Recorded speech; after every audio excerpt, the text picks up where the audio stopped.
This is my unboxing and review of the Nerf Doomlands Persuader. In the packaging, you will receive the blaster itself as well as 4 of the Doomlands styled elite darts.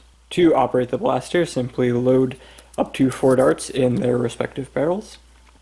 Pull back on the hammer mechanism until it fully locks into place, and then pull the trigger to fire.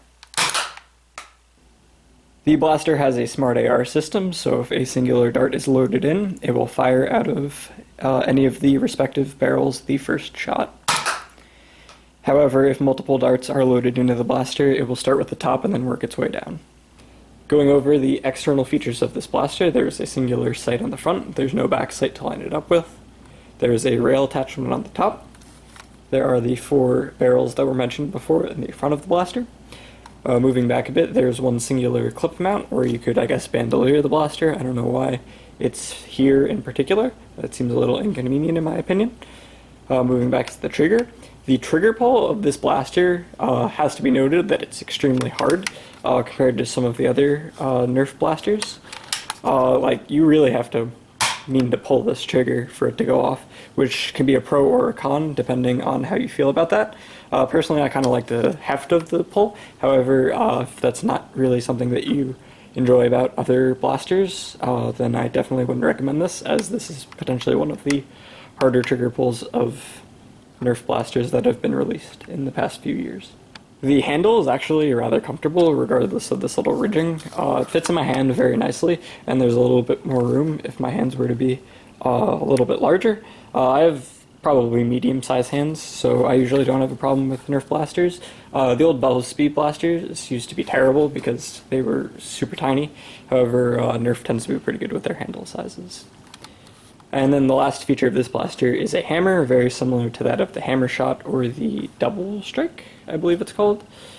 But it's basically the same mechanism that those other 2 blasters have, and you're going to be using that to prime the blaster. Quick size comparison, the double strike is a lot smaller than the Persuader, and the hammer shot is roughly the same size but slightly larger. Overall, I kind of like the blaster. I'm a big fan of the one-handed operation that the hammer mechanism gives, as well as just the overall comfort of the blaster. It's a little large to be only having the 4 shots, however that's not really a big problem in my opinion. It's pretty comfortable, and it does look pretty cool.